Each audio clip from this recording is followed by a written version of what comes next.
Guys, this is John शाकी और आज की वीडियो में हम बात करने वाले हैं क्रोएशिया के बारे में। जी हाँ, बड़ी न्यूज़ है, 2023 की सबसे बड़ी न्यूज़ है। आई थिंक मैंने आपको बताया था कि जो है वो रोमानिया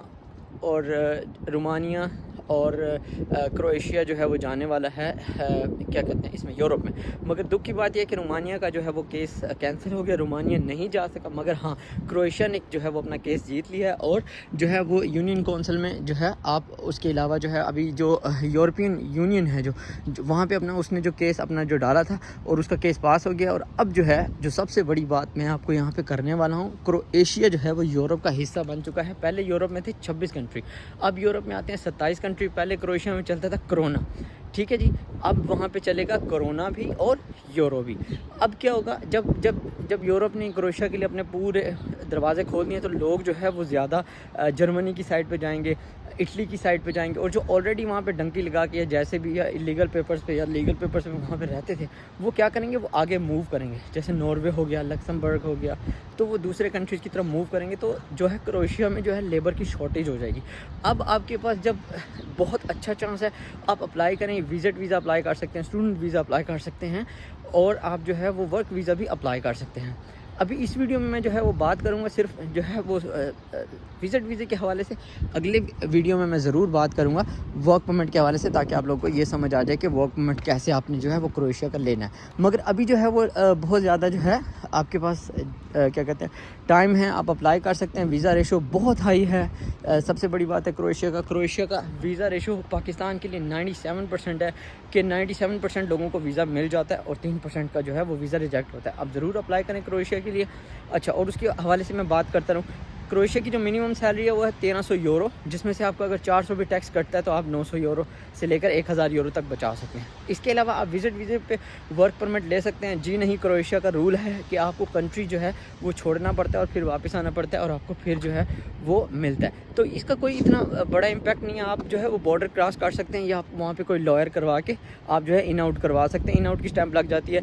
ये सिर्फ बस एक पेपर्स में दिखाया जाता है कि यार ये इन आउट करना बड़ा मुश्किल है, ये वो, बट इट्स रियली ईजी।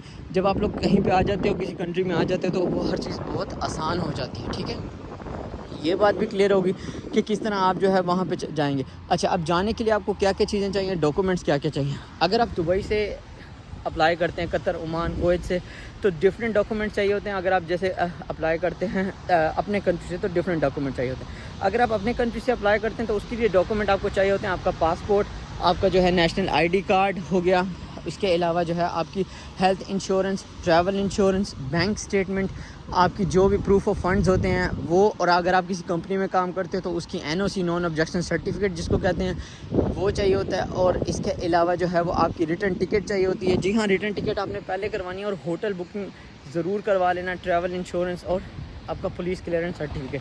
अगर आपके पास ये सारी चीज़ें होती हैं अपने कंट्री से तो आपको वीज़ा मिल जाता है। अगर आप अप्लाई करते हैं जैसे दुबई, कतर, ओमान, कुवैत से, दूसरे कंट्री से, तो दूसरे कंट्री से अप्लाई करने का जो तरीका है वो थोड़ा सा डिफरेंट है। उसमें क्या होता है, उसमें आपको NOC चाहिए होती है। सबसे पहले तो आपका जो पासपोर्ट है वो 6 मंथ तक वैलिड होना चाहिए। उसके अलावा आप जिस कंट्री में रह रहे हो, जैसे आप वर्क परमिट पे रह रहे हो या जिस भी वीज़े पे रह रहे हो, वो वीज़ा 6 मंथ से ज़्यादा वैलिड होना चाहिए। ये जो चीज़ बता रहा हूँ मैं, याद रखिए, मैं विजिट वीज़े के लिए बता रहा हूँ। ठीक है, आपका 6 मंथ से ज़्यादा वीज़ा होना चाहिए।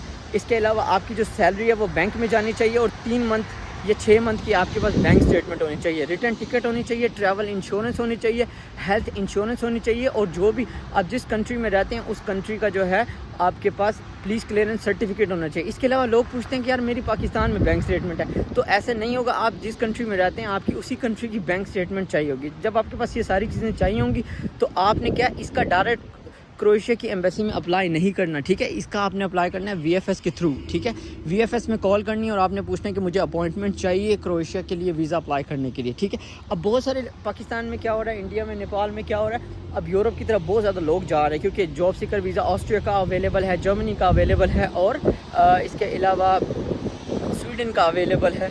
तो इस वजह से क्या हो रहा है, अपॉइंटमेंट्स लोगों ने पहले से लेके रखी हुई है। तो आप ये ना घबराएं कि 1 साल के बाद अपॉइंटमेंट मिल रही है या 1.5 महीने के बाद मिल रही है, जब भी मिल रही है।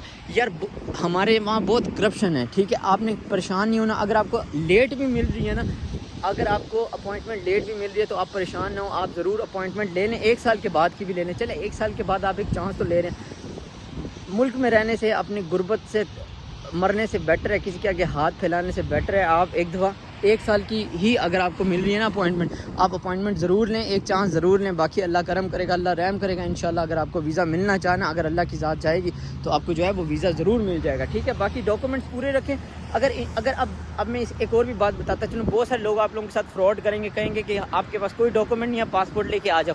کسی کا باپ بھی صرف پاسپورٹ پہ ویزا نہیں لگوا سکتا، یہ یاد رکھے گا۔